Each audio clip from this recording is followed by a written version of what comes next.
Buenas tardes a todos, estamos en otro programa de Hablemos de Biblia. Estamos acá con mi hermano Víctor Hugo Jara, nombre completo para que no se lo confundan con otros Víctors. Esperando que nos puedan acompañar en el programa de hoy, que sea un programa interesante para todos, que podamos charlar cosas que nos lleven a reflexión, cosas que nos lleven a pensar. Les voy a pedir por favor a toda la audiencia que nos avisen si se escucha bien, porque el programa pasado tuvimos algunos problemas con el audio. Entonces si hay alguien escuchando al otro lado y nos puede escribir después que también se escucha, si alguno se escucha más que otro, eso nos ayuda. Vamos a pasar a decir el título del programa, como para que la audiencia se vaya dando una idea si se quiere quedar a escucharlo o no. Porque capaz dice, uy, este tema aburrido, me voy. Si se quieren quedar a escucharlo, se trata de la sustitución, entendido como una teoría que tienen ciertas iglesias, ciertos pensadores, acerca de que la iglesia gentil vino a reemplazar al pueblo judío.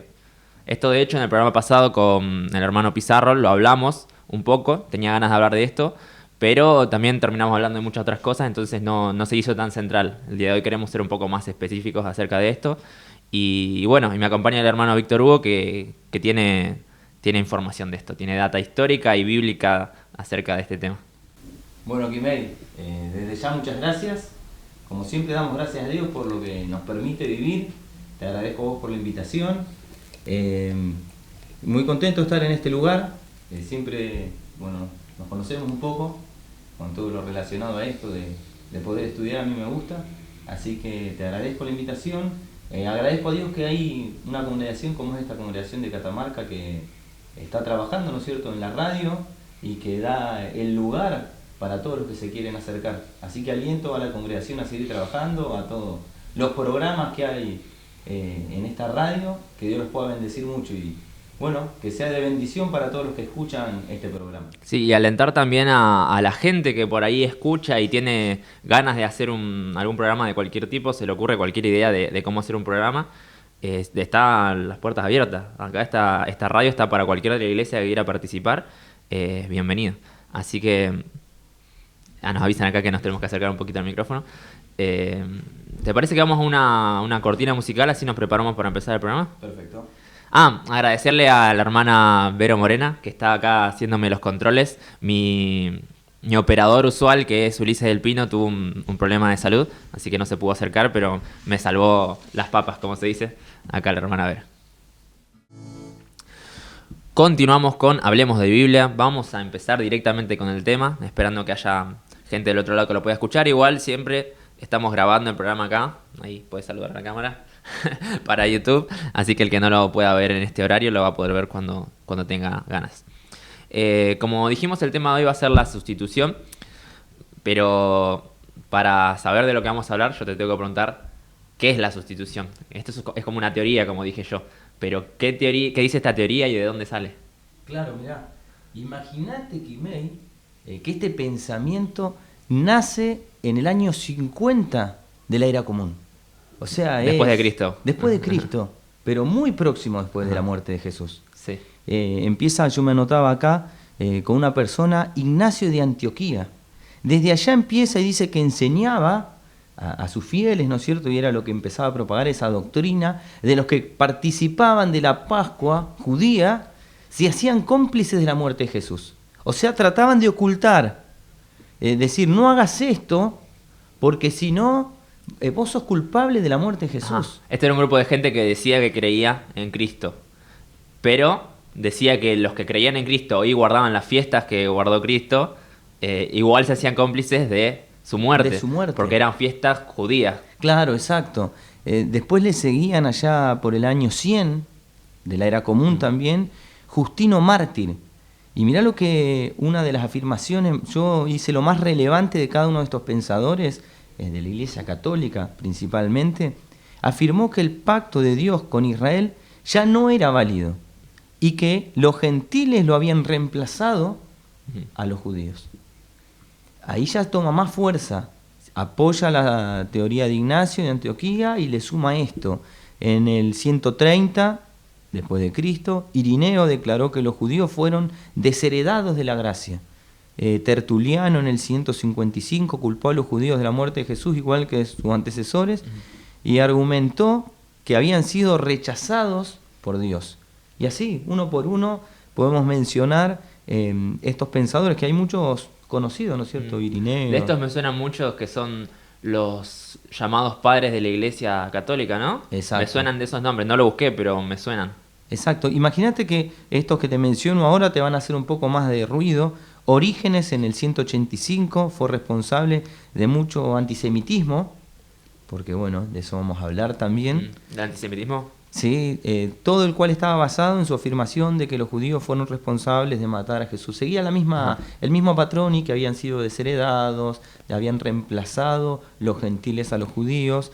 Y en el concilio de Elvira, en el 305 en España, ya prohibió a los conversos compartir alimentos con los judíos, a casarse con un judío, bendecir a un judío, a observar el Shabbat. O sea, se empezaban a agregar cada vez más cosas. De a poquito cada vez más cosas en contra de ellos. Hasta que llega el concilio de Nicea, en el 325 en Turquía, que no solamente les privaban de algunas cosas, otras se cambiaron y se torcieron de la realidad, mostrando cómo hagamos esto porque es bueno, porque estamos acercándonos más a Jesús, Ajá. porque nosotros lo apoyamos. Siempre ese fue el argumento. Sí, por ejemplo. Me anotaba que dice, cambió la celebración de la resurrección de la fiesta de las primicias judías y de la Pascua, desde el nombre, desde cómo se celebraba, e intentó, bueno, de todas las fiestas judías en ese año se empezó a cambiar. Ahí fue cuando cambió, porque al día de hoy los católicos, por ejemplo, celebran muchas fiestas que nosotros celebramos, pero en otra fecha y con otro significado completamente distinto. Otro significado, de otra manera. De otra manera, claro. El mismo sábado, como el enemigo sabe que es imposible erradicarlo de las personas, innatamente la persona necesita creer en algo. Y el sábado no solo dijo no va más. Era muy difícil eso para el enemigo. ¿Qué hizo? Lo confundió, lo cambió al domingo. La Pascua, Pesaj, en vez de decir no va más solamente, la transformó también, para que de alguna manera sigan teniendo un credo, una fe, piensan estar acercándose al Creador, pero de una manera mala, por un engaño del enemigo. Claro. Entonces, en definitiva, este pensamiento, esta teoría, lo que marca es justamente ese título, la sustitución o el reemplazo del pueblo de Dios. Israel ya no es más pueblo de Dios. Acá estás mostrándome vos muchos sucesos históricos, muchos personajes históricos que han defendido esta teoría y la han ido construyendo. Pero lo que hemos visto es las cosas que ellos han dicho de sus ideas. Pero como el programa se llama Hablemos de Biblia, si uno estuviera en esa posición, ¿vos cómo pensás que bíblicamente podrían defender esa posición? Porque también eran gente que se decían gente de Dios, gente de la Biblia. Entonces, ¿de dónde sacaban eso de que, por ejemplo, que los judíos habían matado a Jesús y que por eso no teníamos que compartir nada con ellos?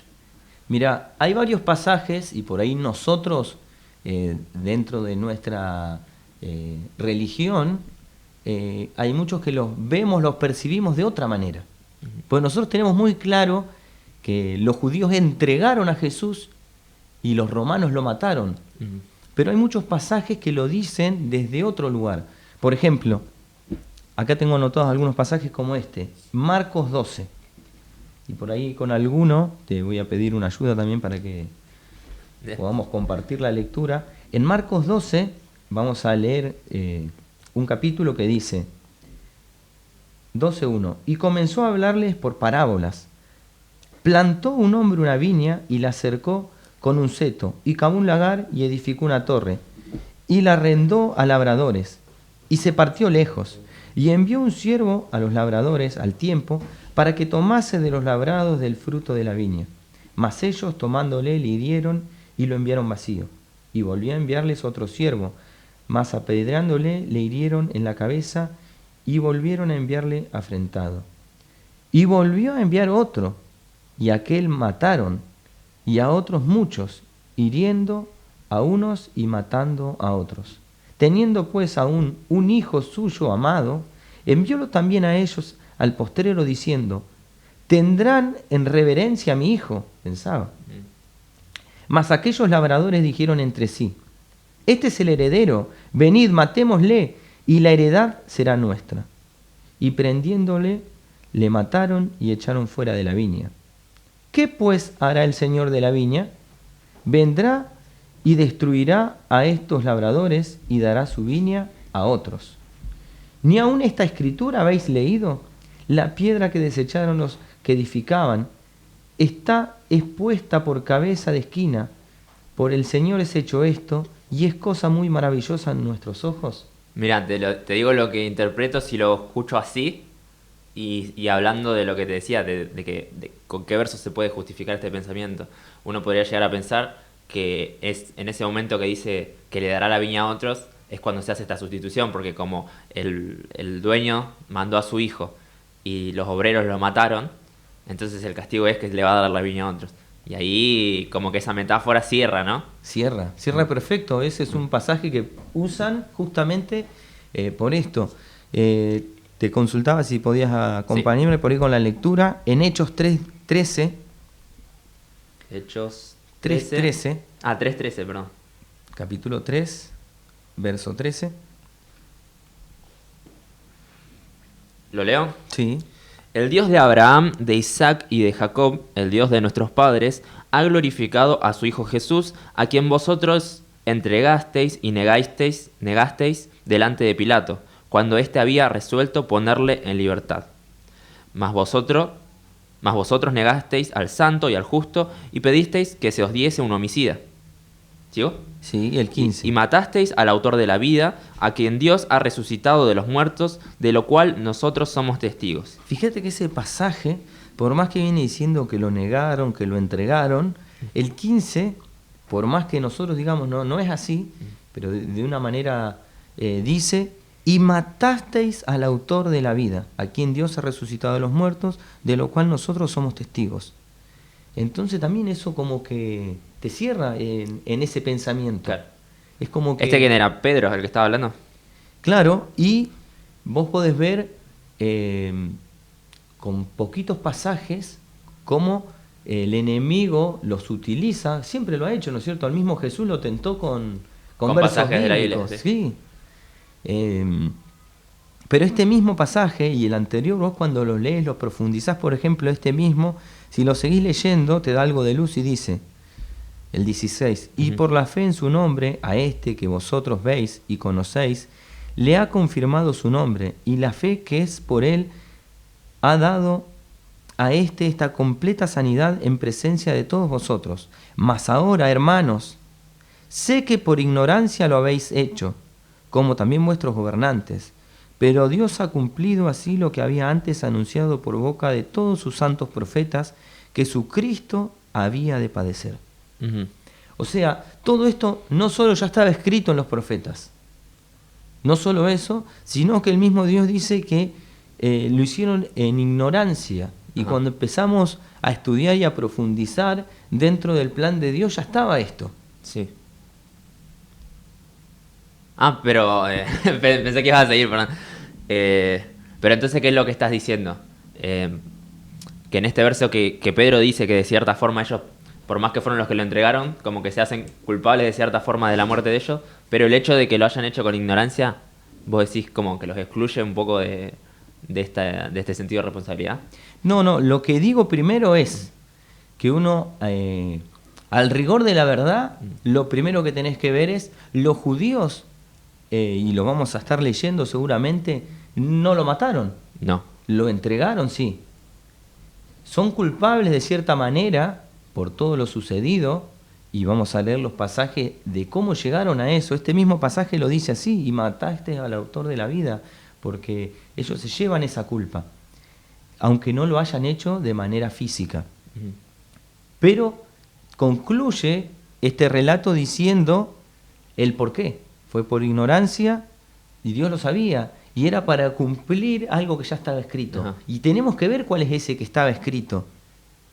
Y no termina ahí. Todo esto trae aparejado consecuencias, ¿no es cierto? Sí. Déjame que revise un poco lo que tenía escrito.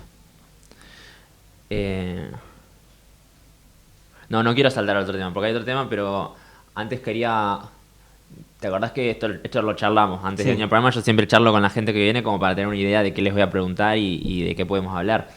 Y yo te traía a la memoria este verso en el que Jesús mismo dice que Él es el que entrega su vida, que no es que se la quitan. Claro. Y ahí va de vuelta a lo mismo, a que es todo parte de un plan de Dios. Todo eso que tenía que suceder era parte de la voluntad de Dios, como hablábamos, y el mismo Jesús dice que es Él el que la entrega. No me acuerdo del verso, no sé si te acordás, lo habíamos buscado, era Juan. Sí, lo tengo. ¿Lo tenés anotado? Juan 10:18. Yo voy a ir buscando otro igualmente. Dale, yo busco Juan. Juan. Pero es real lo que decís. Hasta acá lo que podés ver es que el pensamiento tiene un fundamento también bíblico, Claro, de cierta manera, aunque nosotros creemos que está mal fundado. Sí, pero es lo que vos decís. Ese es el actuar del enemigo, porque todo lo que son falsas doctrinas no las defienden solamente con pensamientos humanos. Vienen también a la palabra y como hablábamos el otro día, a veces con medias verdades y medias mentiras se utilizan los versos para defender una postura errónea. Pero este es el actuar del enemigo, ¿no? Que como sabe que sin la palabra, sin la fe, no va a poder crear nada, necesita distorsionar lo que ya está. Pero bueno, yo voy a leer este verso que estaba en Juan 10, son los versículos 17 y 18, y dice: por eso me ama el Padre, porque yo pongo mi vida para volverla a tomar. Nadie me la quita, sino que yo de mí mismo la pongo. Tengo el poder para ponerla y tengo el poder para volverla a tomar. Este mandamiento recibí de mi Padre. Y ahí volvemos a lo mismo. Ahí se puede decir eso, como vos bien decís. Por un lado encontrás ese pasaje que el mismo Jesús dice: nadie me la quita, sino que yo me entrego. Tenés otro pasaje ahí en el mismo libro de Juan, el capítulo 3:16, que es conocidísimo, que dice, hablando del Padre, ¿no es cierto?, que el amor grande que tiene, que dio a su Hijo unigénito. O sea, el Padre lo entregó para que sufriera todo esto. Pero sin quedarnos con eso, por ahí un pasaje que también es como que toman en relación a esto, para ya concluir la parte de los argumentos que tienen, en Mateo 26, que está todo el relato desde la negación de Pedro, de todo lo que sufrió Jesús, empieza a hablar, ¿no es cierto?, cómo fue presentado y demás, y en un momento ahí por el capítulo 66 le preguntan a los judíos: ¿qué os parece? Y respondiendo ellos dijeron: culpado es de muerte. O sea, ellos lo pedían a gritos, parece. Sí. Entonces todo eso es lo que toma esta gente para decir: son ellos los culpables. Claro. Encontramos este pasaje que vos bien decías. Acá tenemos algún otro. Podríamos enseguida como echar abajo esta teoría, digamos, defender nuestra postura. Pero también está bueno, una cosa que no la quiero pasar por alto tampoco, que es ver en ese momento histórico, cuando estas teorías empezaron a florecer, qué efecto tuvo sobre el pueblo judío de esa época. Vimos unas pocas cosas, como que se les prohibía a los cristianos, a los católicos, juntarse con judíos, casarse, muchas cosas. Pero esto de que vos hablabas del antisemitismo, esta idea, este sentimiento que nació en esa época, ¿qué tanto afectó al pueblo judío? Y claro, en la historia vos cuando lo lees, y acá me traje una cronología un poquito larga en relación a eso, los efectos fueron inhumanos directamente. Que si querés hacer una película de terror, es mucho para una película de terror. Todo era culpa de ellos, todo.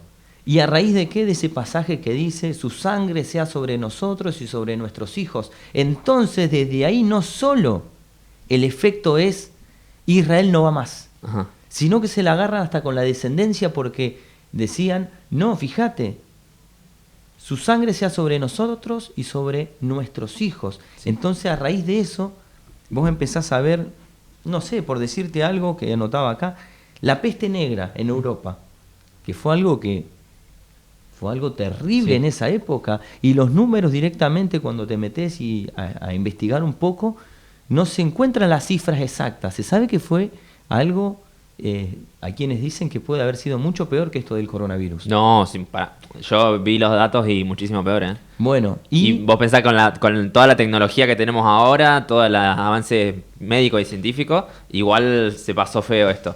Imagínate en esa época la misma enfermedad en esa época, pero según algunos puntos de vista era peor todavía. Pero si lo has leído un poco, te darás cuenta que en esa época veían que los que no se contagiaban de la manera que lo hacían todo el resto eran los judíos. Uh-huh. Y esos que eran marginados, estaban vistos en menos y no se contagiaban, entonces le echaban la culpa a ellos. Claro. Ellos son los que no están. Que no están haciendo esto. O sea, decían que envenenaban las aguas de los pueblos en los que estaban. Claro, y todo eso. claro, les echaban la culpa hasta de eso. Me anotaban, no sé, desde la peste negra, que los culpaban los judíos, que los ultrajaban, los mataban, la Inquisición. Y acá de un libro que solamente hay un fragmento que tomé que vos lo lees y como te decía, no te sobra para una película de terror. Uh-huh. Y es como que no te entra en la cabeza que esto haya sucedido y que fue verdad. No es una historia. Uh-huh. Esto fue verdad. Dice: el horror perpetrado llegó hasta el punto que les arrancaban la piel, la carne se la tiraban a los perros, les cortaban las manos y los pies, dejaban los cuerpos ahí mutilados para que se murieran lentamente. A los niños los rasgaban por las piernas, asaban a los bebés y obligaban a las madres a comer la carne de sus hijos. Abrían los vientres de las madres grávidas y con el feto que les arrancaban las golpeaban en el rostro. A muchas de ellas les ponían gatos vivos en el vientre abierto y luego se los cosían con el gato adentro vivo. Después le cortaban los brazos a las mujeres para que no pudieran arrancar el animal ni dar fin a su existencia. Esto está tomado de un libro, el escritor es Marcos Margulles, y el libro se llama Los judíos en la historia rusa. Es como que hasta ahí llegaba el odio. Pero, claro, estaban amparados, tenían luz verde para hacer eso contra los judíos. Contra cualquier otra persona estaba mal visto. Claro, pero no, ellos tenían una buena razón. Claro. Una razón religiosa, por decirlo así. Claro, y eso es lo que hablábamos, y te lo dije el otro día que lo charlamos, es lo que hablábamos con el hermano Adrián Avilés, ¿no? Que qué peligroso es cuando uno a veces hace cosas que son su propia voluntad pensando que las hace en nombre de Dios. Con el hermano Adrián Avilés hablábamos de las guerras santas, que eso era más que nada una lucha por el territorio de Jerusalén y por otras zonas. Pero todo esto, de que toda esta masacre, toda esta tortura hacia los judíos, capaz que mucha gente lo hacía porque simplemente quería hacer daño. Siempre hay gente loca, siempre hay gente que quiere lastimar. Pero me imagino que una buena porción de la gente lo debía hacer porque pensaba que realmente esa era la voluntad de Dios, que castigaran a aquellos que habían matado a su hijo. Cuando nosotros, ya leímos un par de versos de que ese sufrimiento que tuvo que padecer el hijo fue la voluntad de Dios. Fue parte del diseño del plan, claro. Pero bueno, no sé si querés seguir leyendo de esto. No, si de eso no, fuerte. de eso no, pero tenemos, me anotaba, imagínate que hubieron puntos como trascendentales que están marcados en las escrituras, no sé, allá atrás podés ver el tema de Antíoco Epifanes y todo lo que sucedió ahí, que eran cosas similares, horrores así. Encontrás en el año 70 lo de Tito Vespasiano. Imagínate, después de eso, me armé una cronología de todo lo que sucedía. Imagínate los judíos. Sí.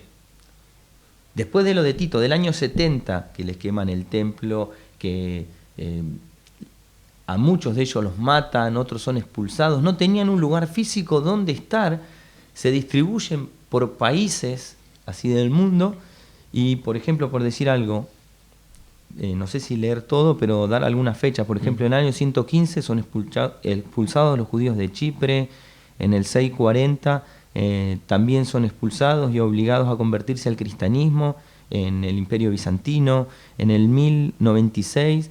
Que dicho sea de paso, el Imperio Bizantino fue casi tan grande como el de Roma en su máxima expresión. Claro. Así que era un montón de territorio que los echaron. Sí, sí. Y de todos, porque vos empezás a atar cabos de todos estos lugares. Mirá, los cruzados alemanes exterminaban comunidades judías ya en el 1096.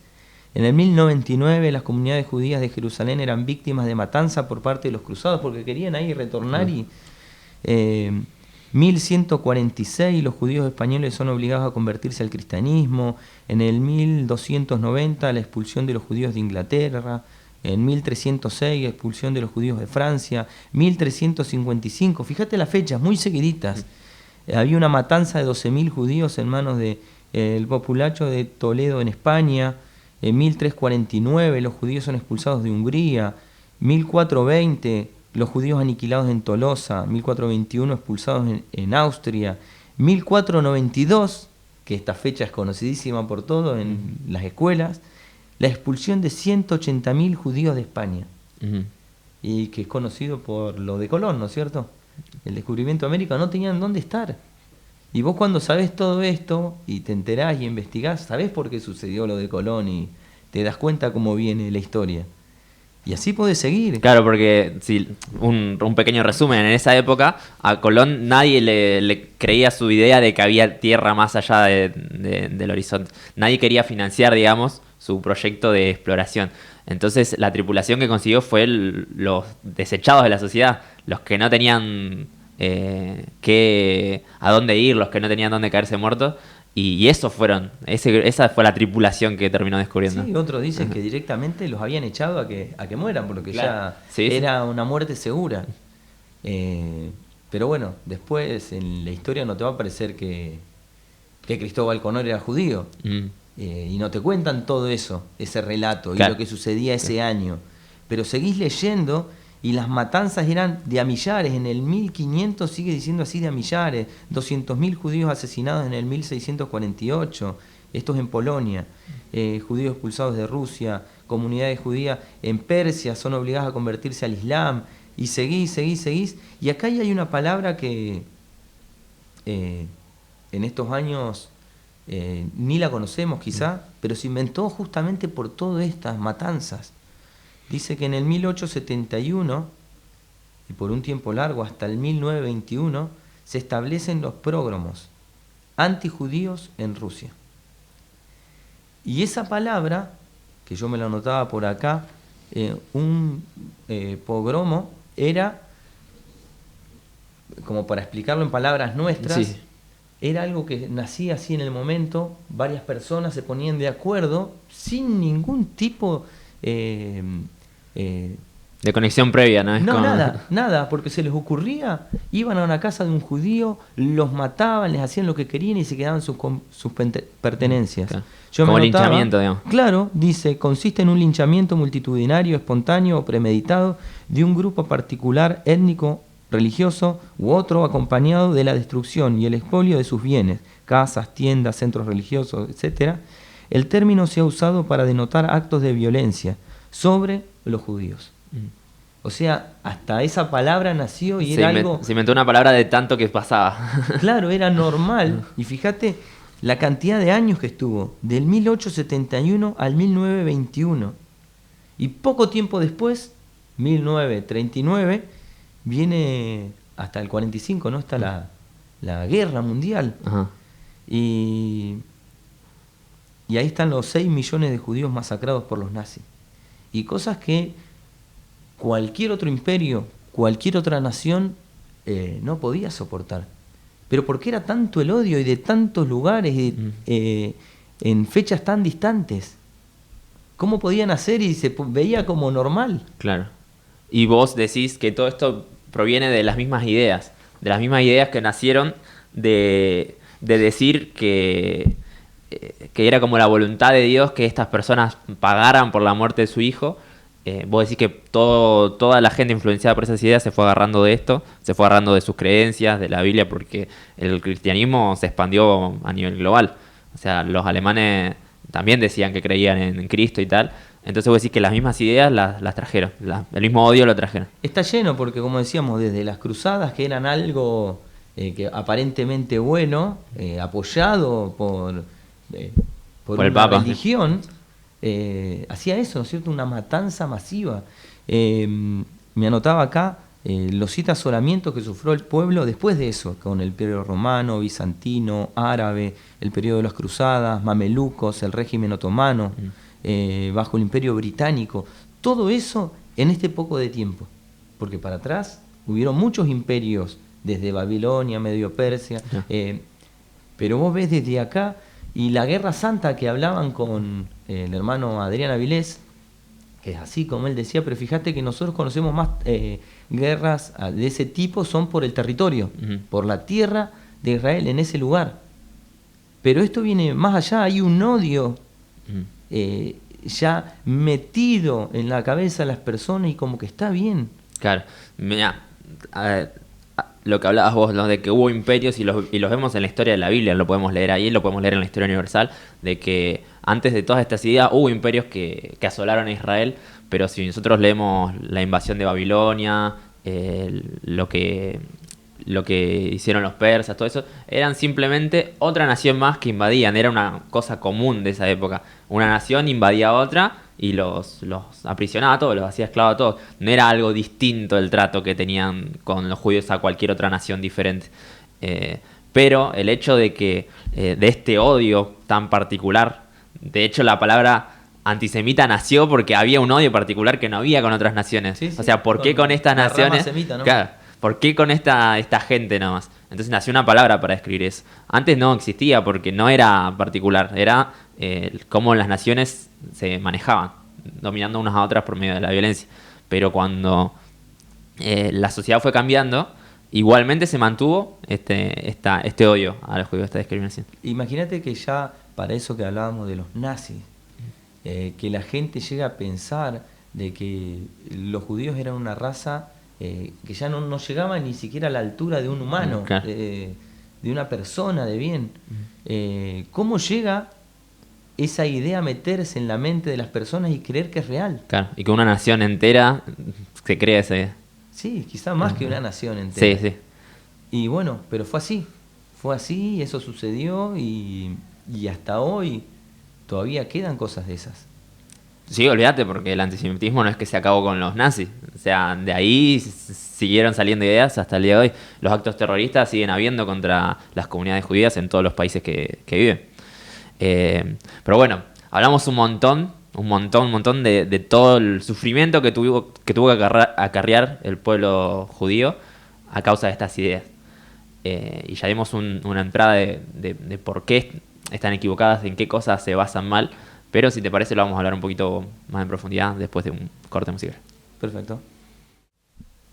Continuamos con Hablemos de Biblia. Acá mi hermano Víctor me dijo que ya pasamos la parte aburrida de las fechas, la parte histórica, y vamos a seguir directo al debate bíblico, que se ve que le interesa más. Justamente yo te preguntaba si esta teoría tenía versos para defenderse desde la Biblia. Como hablábamos, el enemigo siempre trata de confundir a la gente, trata de confundir la doctrina. Entonces sí hay versos que se pueden malinterpretar. Pero ¿cómo contrarrestamos esos versos? ¿Cómo los explicamos? ¿Cómo decimos? Porque la idea es que los judíos mataron a Jesús y por eso son culpables de su muerte y merecen todo lo malo que le podamos hacer. ¿En qué está equivocado eso? Bueno, inicialmente lo que me gusta a mí, creo que eso lo hemos compartido un par de veces, para poder apoyar cualquier cosa tenés que empezar desde allá atrás, de tener una base no solo en el Nuevo Testamento, sino en el Antiguo. Claro. El Nuevo es una confirmación del Antiguo. Los profetas son los que nos dicen todas las cosas. Por ahí hay una ley que dentro hasta del pueblo judío, a mí me llamaba enormemente la atención eso, dentro del pueblo judío hay una ley que no la entienden. Hay una ley que está en Números 19, que es de la vaca roja. La vaca roja es una ley que no saben por qué, cuál es el propósito, y es tan extraña que dice que tenían que encontrar una becerra. Te voy a leer un fragmento nomás de Números 19 que dice así: Y Jehová habló a Moisés y a Aarón diciendo: Esta es la ordenanza de la ley que Jehová ha prescrito diciendo: Di a los hijos de Israel que te traigan una vaca bermeja perfecta, en la cual no haya falta, sobre la cual no se haya puesto yugo, y la daréis a Eleazar el sacerdote, y él la sacará fuera del campo y harála degollar en su presencia. Primero, lo primero que encontrás acá era un sacrificio no normal. Tenía que ser una vaca totalmente roja, que dicho sea de paso, dicen que 2 pelitos blancos, 2 pelitos negros, Ya está. estaba descalificada, Sí. no podía tener yugo, o sea, no había trabajado. muchas cosas muy específicas. Sí. Por eso, dicho sea de paso, en la historia, desde que se creó el mundo hasta el momento, de estos sacrificios son de los que menos hicieron. Muy pocos, porque había que dar todas las condiciones. Con un propósito muy especial, esa vaca roja, cuando lo leemos, era para hacer un agua de la purificación. Y de todos los otros sacrificios había muchas diferencias. Una de ellas era que lo normal es, ¿quién hacía los sacrificios para Dios? Y el sumo sacerdote. El sumo sacerdote era el que estaba y auspiciaba para esas cosas. Claro. Algo especial, no era un cualquiera. Claro, ni siquiera un sacerdote cualquiera, tenía que ser el sumo. Claro, pero en este caso no. En este caso buscaban esa vaca roja perfecta, con toda la descripción que decía la ley, y el sacerdote la tenía que sacar fuera del campo para que la maten en presencia de él. ¿Y cómo es eso? Ahí te decía, si me podés acompañar en la lectura, por ahí en Deuteronomios 21, que habla de esto mismo, 21:2. Empiezo a leer nomás. Sí. Entonces tus ancianos y tus jueces saldrán y medirán la distancia hasta las ciudades que están alrededor del muerto. Y los ancianos de la ciudad más cercana al lugar donde fuera hallado el muerto tomarán de las vacas una becerra que no haya trabajado, que no haya llevado yugo. Y los ancianos de aquella ciudad traerán la becerra a un valle escabroso que nunca haya sido arado ni sembrado, y quebrarán la cerviz de la becerra allí en el valle. Entonces vendrán los sacerdotes, hijos de Leví, porque a ellos escogió Jehová tu Dios para que le sirvan y para bendecir en el nombre de Jehová, y por las palabras de ellos se decidirá toda disputa y toda ofensa. Y todos los ancianos de la ciudad más cercana al lugar donde fuera hallado el muerto lavarán sus manos sobre la becerra cuya cerviz fue quebrada en el valle, y protestarán y dirán: nuestras manos no han derramado esta sangre, ni nuestros ojos lo han visto. Perdona a tu pueblo Israel, al cual redimiste, oh Jehová, y no culpes de sangre inocente a tu pueblo Israel, y la sangre le será perdonada. Fíjate, en el pensamiento de nosotros, por lo menos como religión, decimos, la iglesia israelita dice que todos los sacrificios venían representando a un sacrificio perfecto. ¿Qué era? Jesús. Jesús era el sacrificio perfecto. Y este sacrificio en particular, este sacrificio que era algo de lo máximo, claro que representaba a Jesús. Y vos empezás a ver que aparece el hisopo, que le dieron a Jesús de beber, el cedro, que era la cruz de cedro. Empezás a ver cosa por cosa que está la escarlata. Todo lo que aparece acá aparece en la crucifixión de Jesús. Encontrás que lo llevan a un valle que no había sido arado, cómo lo sacan fuera de la ciudad, todo el proceder. Y entonces decís, claro, está hablando del sacrificio de Jesús. Por eso los judíos no lo pueden entender. No solo eso, sino que da relatos, por ejemplo, que para mí, cuando lo leía, me quedaba grande el saber que lo que hizo Pilato ya estaba escrito. Se tenían que lavar las manos. Mirá, sí, lo leí recién.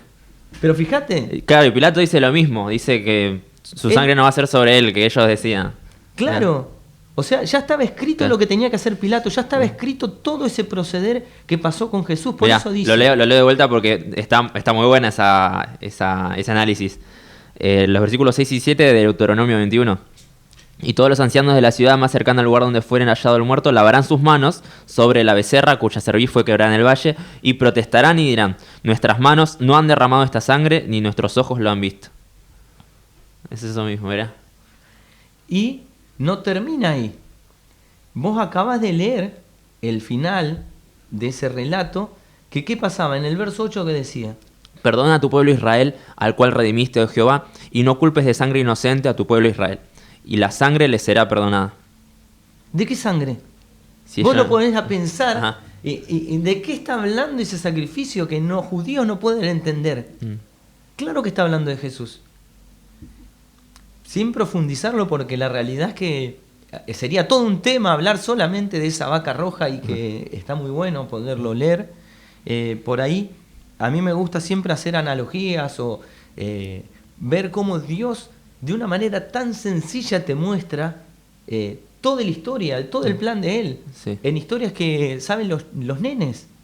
Entonces, me anotaba acá a ver si la compartimos para no leerla ahí, en la historia de José, ahí por Génesis, vos la empezás a leer y te cuenta que, claro, José, yo me anotaba, en la historia se encuentra muy relacionada con el maestro. Tenemos grandes, así como Moisés, como libertador, en cierta manera representaba a Jesús.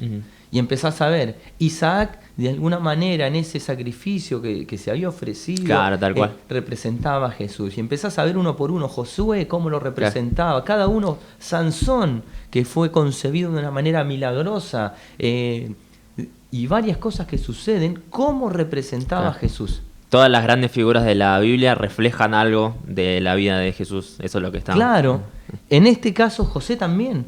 Y vos cuando lo ves así en un resumido, José es vendido por sus hermanos. Ellos, claro, los hermanos pensaron que murió. Esa fue la idea. Sí. Lo vendieron, sus hermanos lo vendieron. José es mandado a Egipto, que Egipto según las escrituras representa al mundo. Sí, y yo te decía, cuando me comentabas eso, te decía que Egipto era la potencia mundial momento. de ese momento. Y si lo trasladamos a la vida de Jesús, la potencia era Roma. Los romanos. Claro, ves que a los 30 años, José, luego de todo lo que había padecido, y que bueno, te lo había dicho, por ahí tenía la idea de presentar otra cosa hoy, pero para seguir la línea de lo que estaban hablando, presentamos esto, pero en una próxima vez hablaremos del misterio que hay acá con José. Pero a los 30 años es presentado a Faraón, José. Hubo hambre en la tierra, dice, así que descienden 10 hermanos de José y uno queda con el padre, con Jacob, en la tierra de Israel. Ven por primera vez a José, no lo reconocen.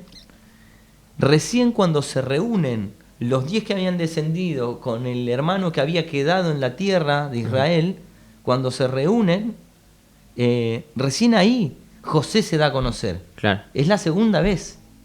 Y se da a conocer, y bueno, cuando se da a conocer, Judá justo había salido de fiador de sus hermanos. Hay una cantidad de detalles. Sí. Pero dentro de eso es, finalmente, luego del reencuentro con su hermano, quien lo salva, también desciende el padre. O sea, es la historia que nosotros conocemos, claro. Sí. Hubo un momento de la historia, ahí en la historia de Jeroboam y Roboam, que hubo hambre Sí. de la palabra. Ajá. Entonces, ¿qué hizo Dios? Los esparció a 10 tribus por el mundo. Una quedó en la tierra de Israel. Ajá. Pero vos empezás a ver, claro, José representado en Jesús, Jesús viene, lo ven. Y no lo Y reconoce. no lo reconocen. Sus hermanos. La primera vez. Sí. Pero ¿qué estamos esperando nosotros? ¿Qué es lo que predica la iglesia israelita? Que un día este hermano que está en la tierra, la tribu de Judá, Ajá. se va a reunir con esos 10 que están en el mundo. Y cuando eso suceda, Todo Israel será salvo. claro, y van a conocer a Jesús, lo van a ver por segunda vez y lo van a conocer, lo van a reconocer.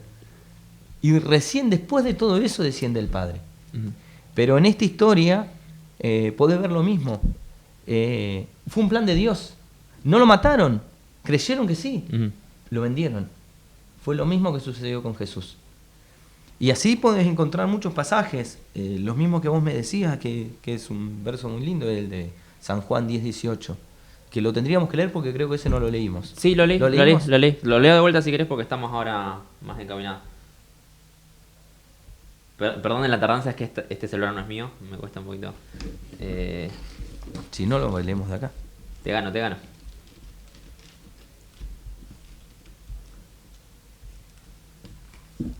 Juan 10:18 habíamos dicho. 10:18.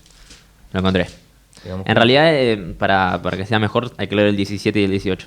Dale. Dice así: por eso me ama el Padre, porque yo pongo mi vida para volverla a tomar. Nadie me la quita, sino que yo de mí mismo la pongo. Tengo poder para ponerla y tengo poder para volverla a tomar. Este mandamiento recibí de mi Padre.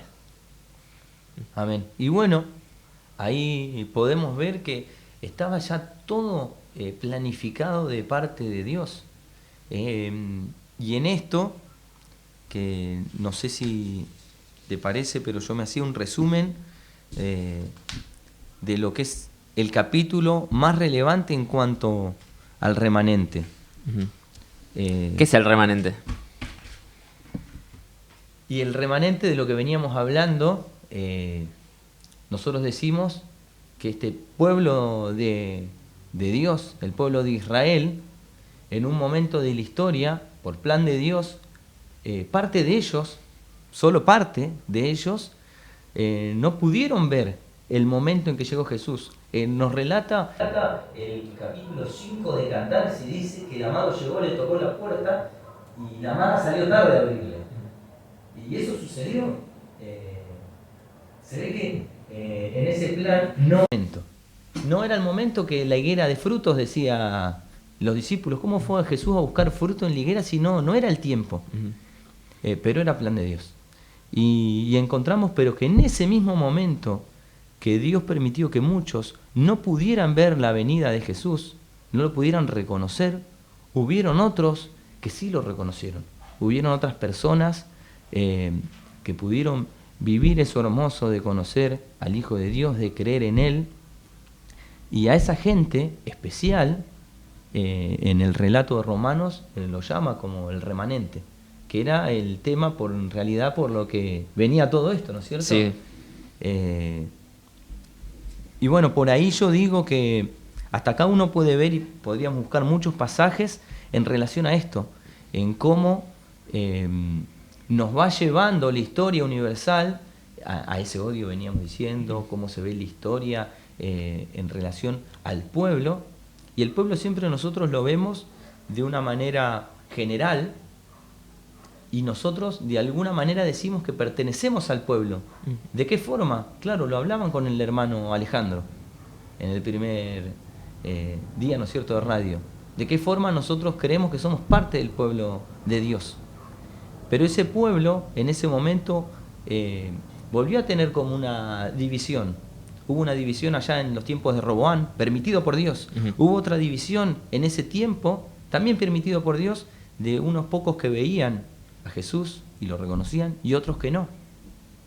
Y de eso habla ese capítulo 11 de Romanos, que también es usado de una manera para desacreditar siempre a los judíos. Ajá. O pensar en ese reemplazo. Nosotros somos el remanente. Ahora la gente se rotula de esa manera. Nosotros somos el remanente fiel. Mirá, podemos hablar de eso porque está interesante, pero antes, como para dejar otra cosa ya cerrada, explicada, a ver si entiendo lo que venimos charlando. A ver. Porque la culpabilidad que estas personas o esta gente que tiene esta idea de la sustitución, lo que ellos piensan, de que los judíos son culpables por la muerte de Jesús.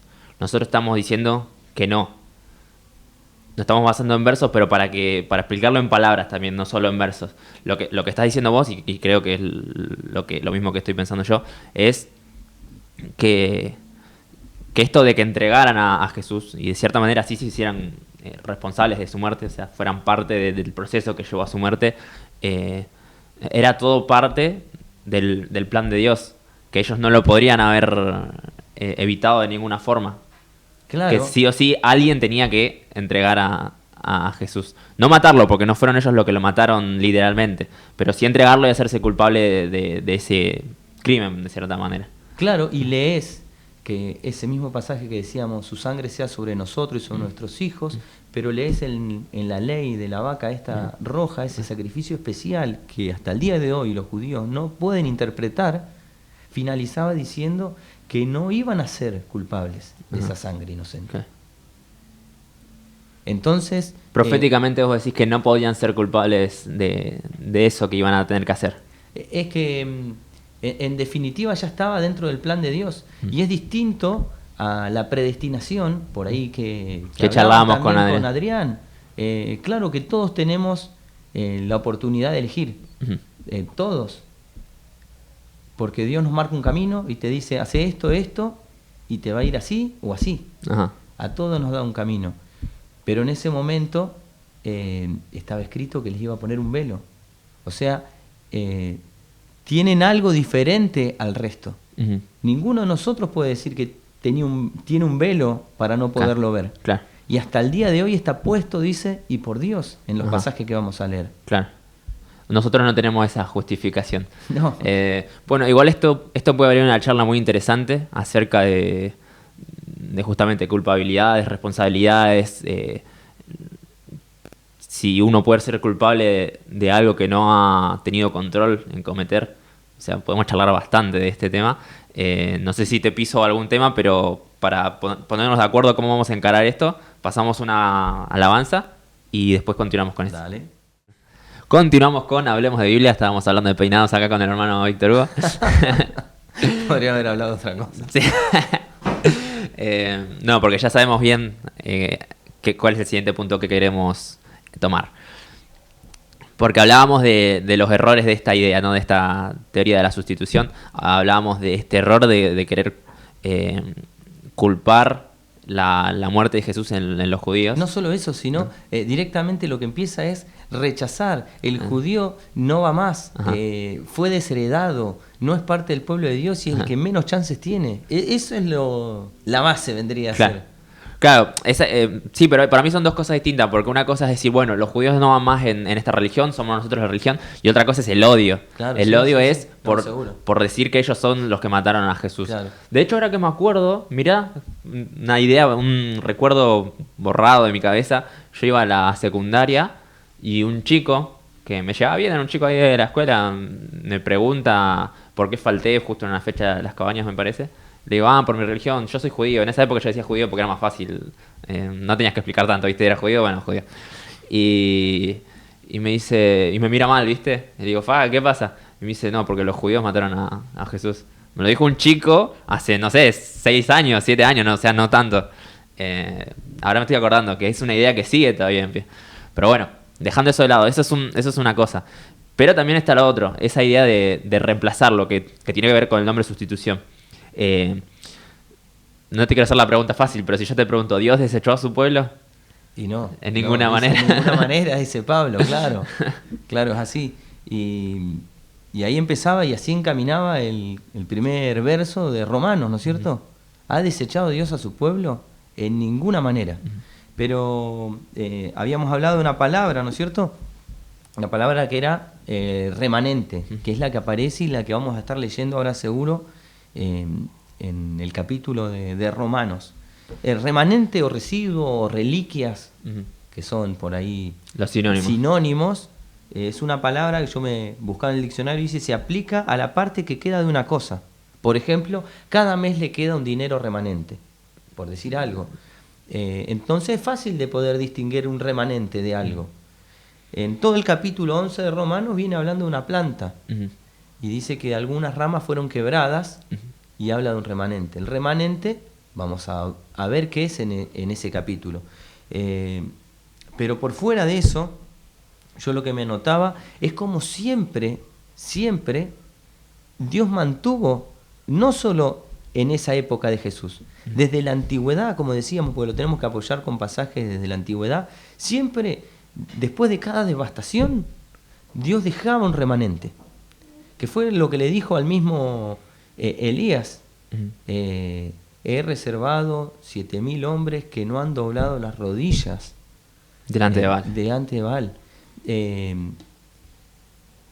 Eso que está también en Romanos 11, pero yo me anotaba así. Luego de cada devastación o guerra, Dios mantenía una parte de su pueblo que soportaba y sobrevivía al pesar de todo eso.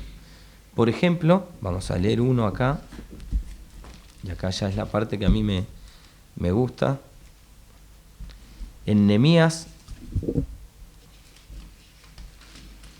1 dice así. Palabra de Nehemías, hijo de Elchías, y acaeció en el mes de Kislev, en el año 20, estando yo en Susan, capital del reino, que vino Anani, uno de mis hermanos, él y ciertos varones de Judá. Y andá prestando atención a quiénes son los que están. Ciertos varones de Judá. Y preguntéles por los judíos que habían escapado, que habían quedado, los que quedaron de la cautividad, y por Jerusalén. Y dijéronme, el residuo o el remanente o las reliquias o como lo tengas, depende de la versión, los que quedaron de la cautividad allí en la provincia están en gran mal y a frente y el muro de Jerusalén derribado y sus puertas quemadas a fuego. Vos lo seguís leyendo, aparte del sentimiento que había esta persona, justo, ponele de casualidad que me gusta decir a mí, el remanente que quedó ahí era de esa tribu, de la tribu de Judá. Ujú. Por ahí decimos, bueno, no, porque justo ahí habían... Pero si seguís leyendo en historia de Esdras, el mismo capítulo 1 de Esdras, dice lo mismo. Después de la devastación se levantaron los cabezas de Judá, de Benjamín y los levitas, que eran los que quedaban. Ujú. Siempre la misma idea. Y, no sé, en historias como la de Números 13. Números 13 habla de los espías que fueron a reconocer la tierra de Israel. 10 hablaron en contra y 2 a favor. Josué y Caleb. Ajá. ¿Y uno de ellos a quién representa? Ah, Judá. A la tribu de Judá. Siempre es así, una relación de 10 y 1. Así tenemos muchos pasajes. En Macabeos, que vos lees toda la historia de los Macabeos de sufrimiento total, que son de la tribu de Judá y son los que quedaron y los que pudieron recuperar y los que pudieron dedicar nuevamente el templo. En Isaías 6, acá el relato, estaría lindo leerlo, Isaías 6.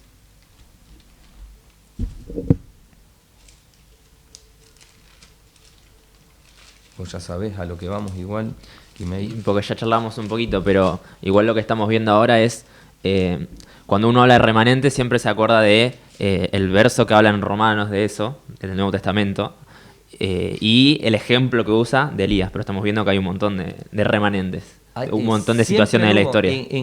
Es más, vos podés ver, después de cada devastación, no importa la tragedia que sea, siempre queda un remanente y siempre es de esa casa, de la casa de Judá.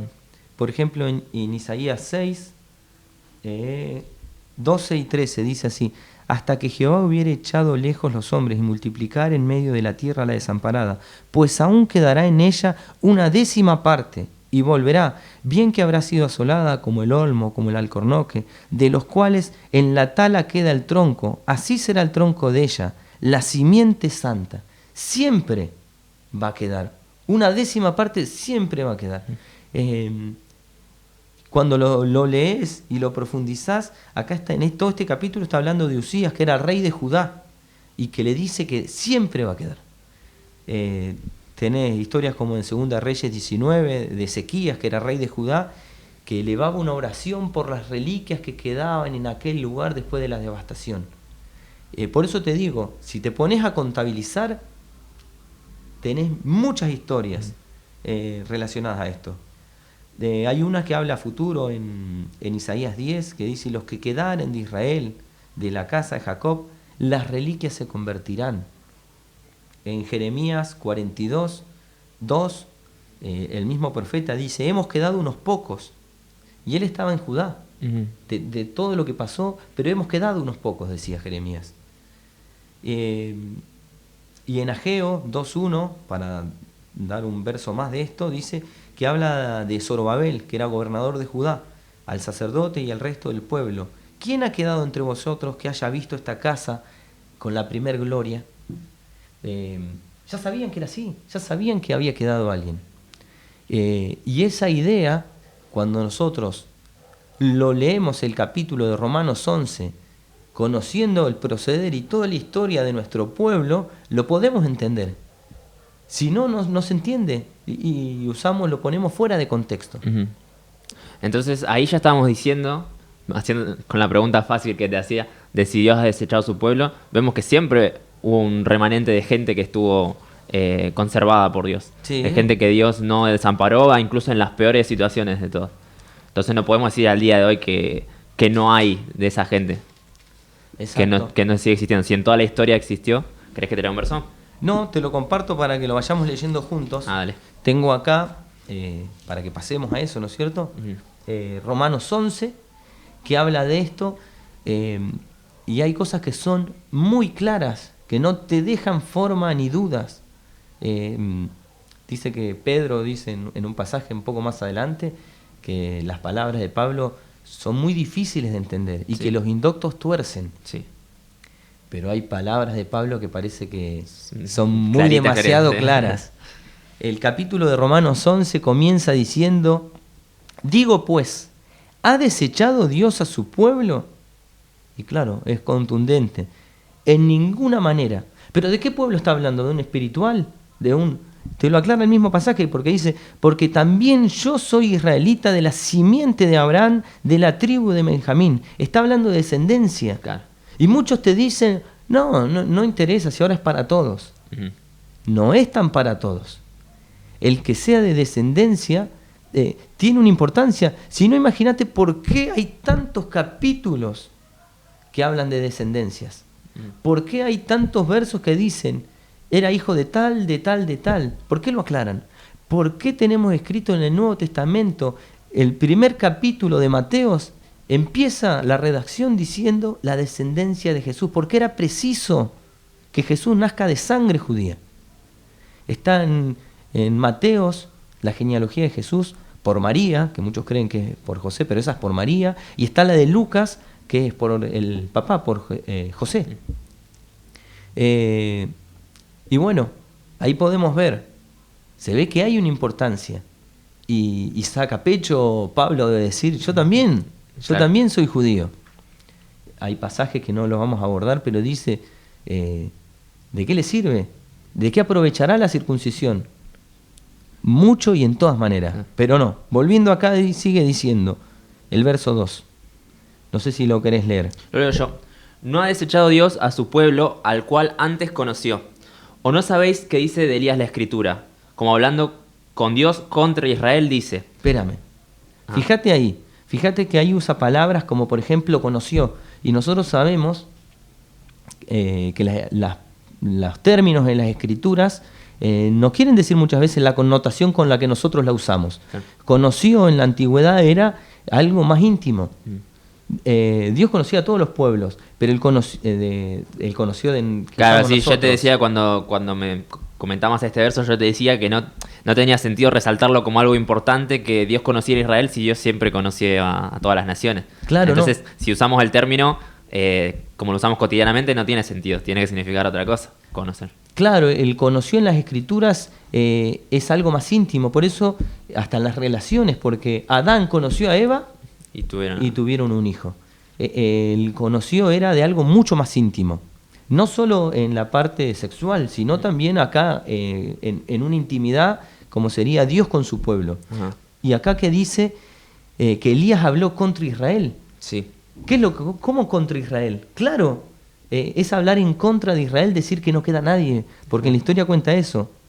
¿Qué decía? Claro, lo que Elías? dice, como hablando con Dios contra Israel, dice, Señor, a tus profetas han muerto y tus altares han destruido, y yo he quedado solo y procuran matarme. Mas, ¿qué le dice la divina respuesta? He dejado para mí 7.000 hombres que no han doblado la rodilla delante de Baal.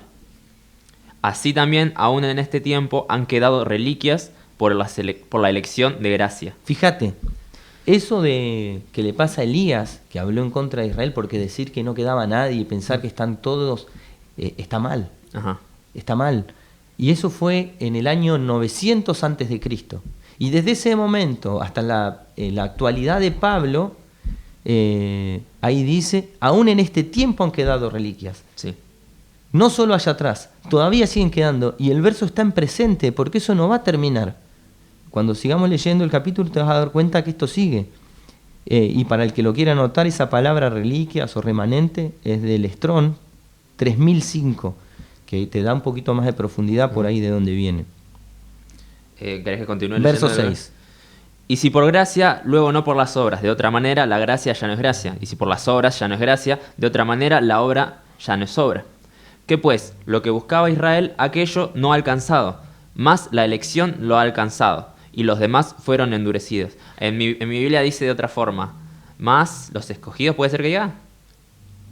Puede ser. Si querés, acá en esta, esta vas a tener otra versión. Sí. Mientras ¿querés explicar un poco esto? Por ahí, fíjate que ahí hay una separación que sería bueno marcarla, porque dice, ¿qué pues?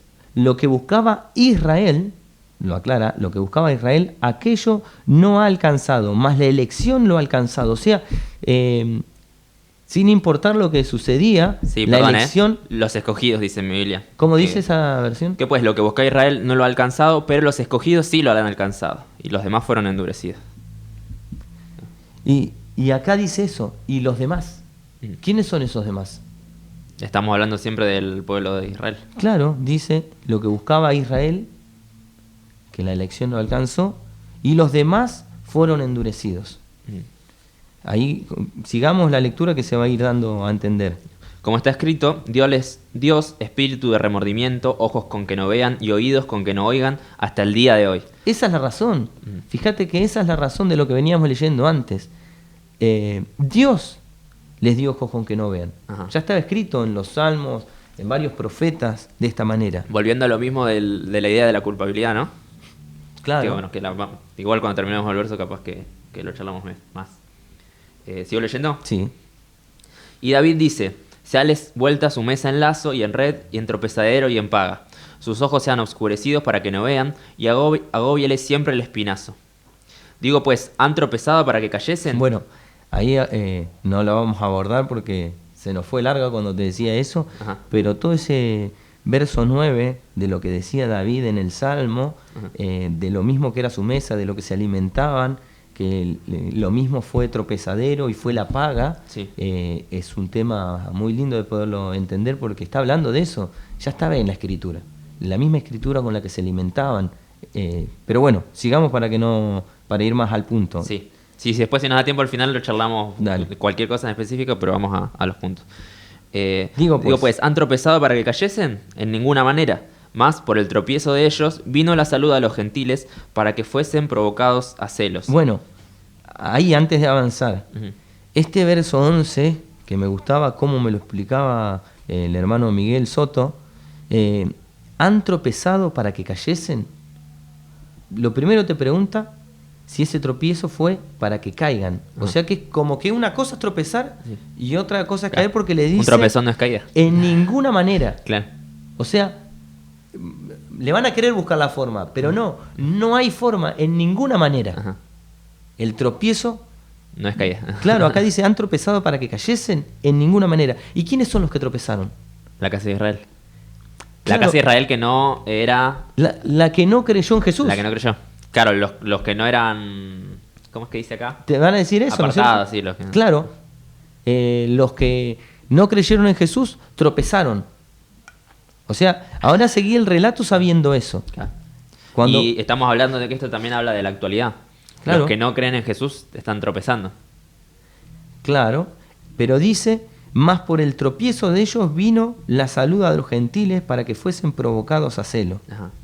Y si la falta de ellos es la riqueza del mundo, De ellos, ¿quiénes son ellos? Estamos aclarados los que tropezaron. Los que, claro, los que tropezaron. Si la falta de ellos, es la riqueza del mundo, y el menoscabo de ellos la riqueza de los gentiles, cuanto más el henchimiento de ellos. Porque a vosotros hablo gentiles, por cuanto pues yo soy apóstol de los gentiles, mi ministerio honro, por si en alguna manera provocase a celos a mi carne e hiciese salvos a alguno de ellos. Porque si el extrañamiento de ellos es la reconciliación del mundo, ¿qué será el recibimiento de ellos sino vida de los muertos? ahí hagamos un parate. Estaría bueno, como hicimos el otro día, verso por verso ir viendo, Sí. pero saltando un poco, fíjate que acá ya lo da por un hecho. Es como que si el tropiezo de ellos fue tal cosa, ¿qué va a ser cuando los recibamos? Claro. Ya lo da por un hecho. Claro, como que va a pasar. Claro, este último porque dice, porque si el extrañamiento de ellos es la reconciliación del mundo, ¿qué será el recibimiento de ellos sino vida entre los muertos? Ajá. El 16. Y si el primer fruto es santo, también lo es el todo. Y si la raíz es santa, también lo son las ramas, perdón. Que si algunas de las ramas fueron quebradas y tú, siendo acebuche, has sido ingerido en lugar de ellas... Fíjate ahí antes de que sigas. Sí. Te dice, antes de explicarte de lo de las ramas quebradas, dice que si el primer fruto es santo, también lo es el todo, que habría que analizar qué es el todo. Si la raíz es santa, también lo son las ramas. Te dice las ramas. Y te dice que si alguna de las ramas, o sea, todas las ramas, te aclara acá que son santas. Sí. Pero que si alguna de las ramas fueron quebradas, y tú siendo acebuche has sido ingerido en lugar de ellas, y has sido hecho participante de la raíz y de la grosura de la oliva, ¿qué dice tu versión? No te jactes contra las ramas, y si te jactas, sabe que no sustentas tú a la raíz, sino la raíz a ti. Bueno, ahí hay, a mi entender, varias cosas por ver. Una es el tema de jactarse, que es medio largo ese tema, ¿no es cierto? Sí. Capaz lo podemos charlar si nos da el tiempo, pero... Bueno, como cortito es, muchas veces lo que se tiende a decir es, el judío que murió sin creer en Jesús se pierde. Es re fácil decirlo, pero no sé si se puede. Porque nosotros, imagínate, vos venís leyendo esto y te dice, si no te animás a decir que se salvan, no digas eso, porque la palabra no te lo dice de esa manera. Ajá. Pero no digas, los judíos se pierden, diciendo yo me salvo y el judío se pierde. Claro. Porque acá justamente te está aclarando que es como una manera... Cuando Elías dijo, todo Israel se perdió y solo yo quedé acá en pie, Dios le dice, estuviste hablando... Estuvo mal. Y es más, acá en este dice, jactarse es presumir de algo o alabarse en comparación de otro. Ajá. O sea, es muy difícil de que yo diga, he escuchado a personas que dicen, claro, no sé, por decirte algo, Salomón se perdió, ¿viste? Por decirte algo. Porque al final de sus días, no me animo. ¿Cómo vas a decir eso? Si Salomón fue el más sabio de la tierra, claro, y uno en comparación... Lo compara a Jesús en muchas versiones. Y acá lo mismo. Dice, viene hablando de eso.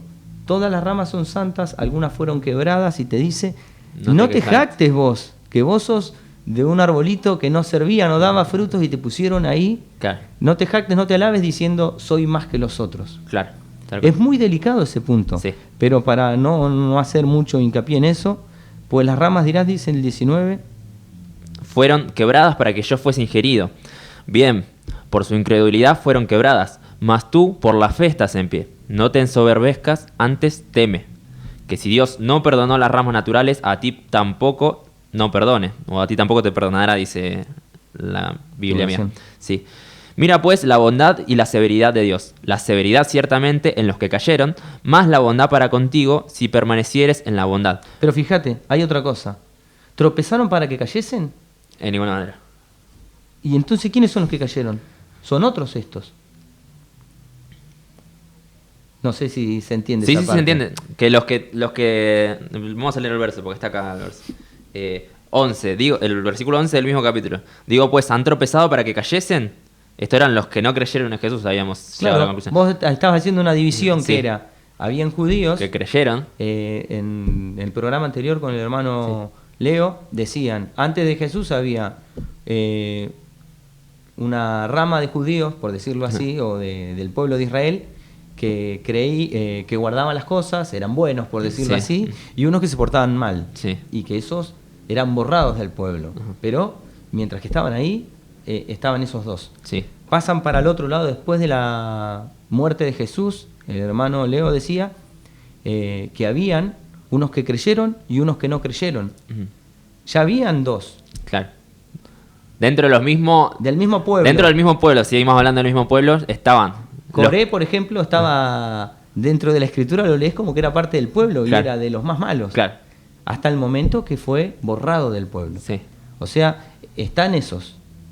Están los que creyeron, los que guardaban las cosas y no creyeron, y los otros que no hacían nada directamente.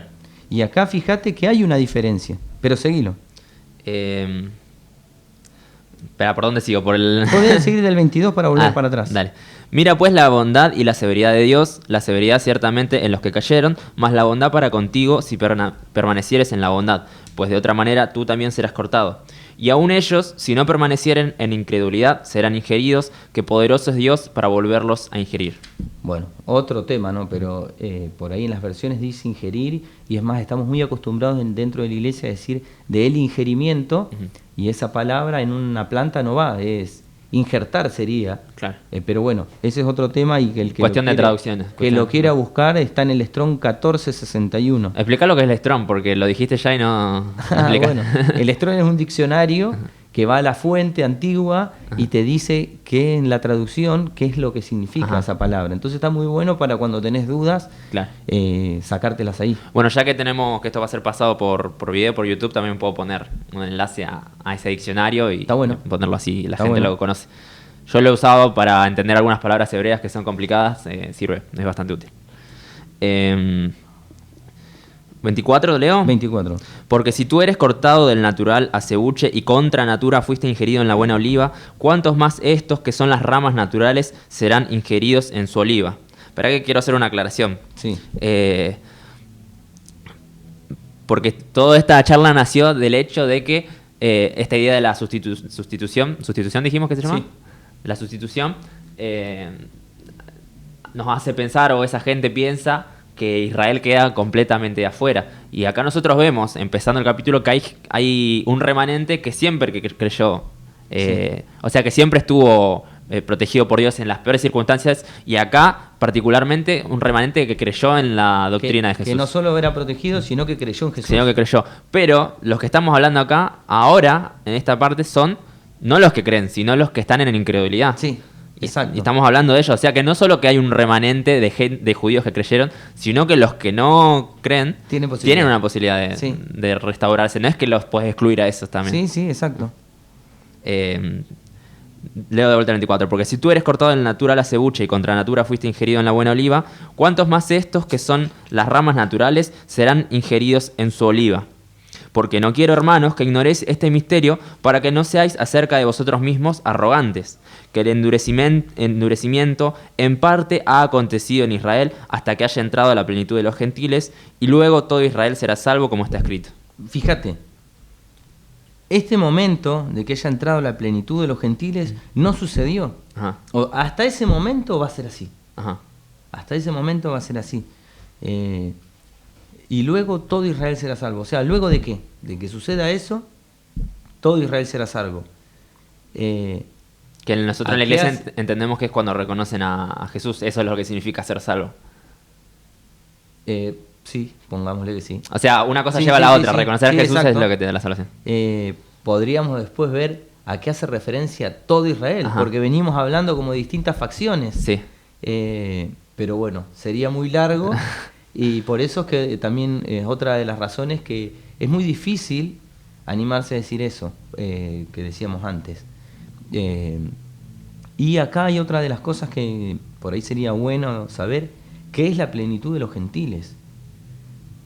Porque también hay una corriente que se dice, ¿no es cierto?, que una vez que entre el último gentil, ahí Israel se convierte y es salvo, como y dice reconoce a Jesús. Sí. Y de ahí se dice que salen a predicar. Pero ¿cómo van a salir a predicar si ya entró el último gentil? Claro. Es como que no te cierra. Y vos cuando lees en las Escrituras, y esta división que veníamos hablando siempre de 10 tribus en el mundo y una que se queda en casa con el Padre, Ajá. que son la casa de Judá y la casa de Efraín, que se le llama las casas de Israel, Ajá. que están dispersas en el mundo, cuando le hacen una bendición a Efraín le dicen que será plenitud de gentiles o plenitud de gentes. Ajá. O sea, cuando suceda eso, que veníamos leyendo en la otra historia de José, que se reúnan las 10 tribus que están dispersas en el mundo, se reúnan con la casa de Judá, que está y estuvo siempre al lado del Padre, recién ahí sucede esto. Y luego, ahí que está todo juntito, todo Israel será salvo. Claro, está bueno esto porque la verdad yo nunca lo había pensado, pero cuando vos me lo planteabas tenía sentido lo que vos decías, que esta idea me la han contado a mí y la he entendido así, de que la conversión de Israel va a ser una bendición para todo el mundo por el hecho ese de que van a atraer a gente, van a entender que el resto de la gente también tiene participación en sus bendiciones y van a querer que vayan con ellos. Está lleno de pasajes. Está lleno de pasajes de 10 que traban de la falda de un judío. Tal cual. Hay un montón de pasajes que hablan de eso, pero después si vos lees este verso y lo entendés como que los gentiles son nosotros los que estamos tratando de hacer las cosas bien sin ser judíos, estamos tratando de seguir el evangelio, no encaja el hecho de que si tenemos que entrar primero todos los gentiles, ¿cómo es que después se agregan más? ¿Cómo sale una predicación masiva? Si ya estamos todos convertidos. Y como en la antigüedad, no como ahora que de a uno se van sumando. Ajá. Ahí va a ser masivo. Claro. Pero claro, porque sigue hablando en esa misma temática que hablan las escrituras desde la antigüedad. Ajá. Ese 10-1, que es más, hay un profeta que si lo querés leer, Ahías, que dice que se encontró a Jeroboam y le partió el manto en 12 pedazos. Sí. Y le dio 10 a él y se quedó con 1. Y vos decís, pero ¿cómo si eran 12? Si eran 12. Me falta Tenía uno. que ser 10 ¿Qué? y 2. Sí. Pero no, ahí en el relato es de 10 y 1. Esa siempre es la relación, 10 y 1. Pensar esto así, perdón, que te interrumpa, pensar esto así está bueno porque, no sé si está bueno, es esperanzador en cierta manera porque hay versos, como uno de Isaías creo que dice que las personas van a recorrer tierra y mar buscando la palabra y no la van a encontrar. Miqueas 8. Miqueas 8, perdón, estoy Claro, la palabra es erradicada del mundo y va a estar solamente en Israel. Claro, pero muchos toman esos versos como que en el momento que Israel reconozca a Jesús, no va a ser tan bueno para el resto de la humanidad. Por el hecho de que se acabó la oportunidad, ya no tenés más chance, es tu fecha límite ese día. Y entonces es un poco esperanzador entender que ese momento va a ser de bendición para el resto del mundo, por el hecho de que ellos mismos van a traer a toda la gente a la salvación. Imagínate que va a ser como la salida de Israel de Egipto, que no salió solo Israel, salió multitud de diversas suertes de gentes. Eso dice el relato, pero fue en un momento. En un momento la gente se dio cuenta y tuvo que salir. Va a ser algo maravilloso, no va a ser algo de mucho tiempo. Y ahora con la tecnología que hay, aparte la capacidad que Dios les ha dado, porque en poquitos años son potencia mundial. Claro. Y en un pedazo de arena, porque no, de nada, no hay claro, nada. De nada. Pero ese pedacito de arena es querido por todos. Claro. Sí, todas las naciones, todas las religiones. Por todos. Tal cual. ¿Lo terminamos este? Sí, porque nos estamos yendo, ¿no? El 26 decía que escrito está, vendrá de Sion el libertador que quitará de Jacob la impiedad. Eso está en Isaías 59, Kimei, y dice que mi palabra no faltará de la boca de los descendientes. Nunca se cortó eso. Ese pasaje está muy bueno si lo buscas de dónde está escrito, porque dice, porque escrito está, siempre tiene que confirmar, como te decía, el Nuevo Testamento es una confirmación de lo que ya estaba. Y lo confirma Pablo, no eran solo sus palabras, ya estaban por los profetas. Porque de hecho, la gente de esa época no tenía acceso a esto que estamos leyendo nosotros. O sea, la carta de los romanos la tenían los romanos, no la tenían todas las iglesias, no la tenía nadie más. Entonces la gente, para entender la doctrina, tenía que ir al Antiguo Testamento, a los que los judíos habían conservado desde todas sus generaciones. Ahí está todo. Ahí está todo. Esto es una ayuda, porque esto te guía, pero justamente te guía leyéndote los versos del Antiguo y explicándotelos para que los entiendas, los interpretes. Claro. Y el 27 entonces dice... Y este es mi pacto con ellos, cuando quitare sus pecados. Y ahí está lo de la vaca roja. Termina igual. Así, y lo da por un hecho. Sí, que lo va a hacer, sí. Así que, cuanto al evangelio, son enemigos por causa de vosotros, mas cuanto a la elección, son muy amados por causa de los padres. Porque sin arrepentimiento son las mercedes y la vocación de Dios. Y eso sería bueno estudiarlo. Sí, y eso, porque sin arrepentimiento no te dice te tenés que arrepentir. Nosotros nos tenemos que arrepentir. Nosotros sí. Pero acá dice, porque sin arrepentimiento son las mercedes, que Mercedes es un premio, un galardón. ¿Cómo se entiende eso? ¿Viste? Si no lo podés creer o entender de otra manera. Claro, va a ser una obra de Dios, no van a ser de ellos. Claro. Eso es lo que se interpreta, ¿no? Sí.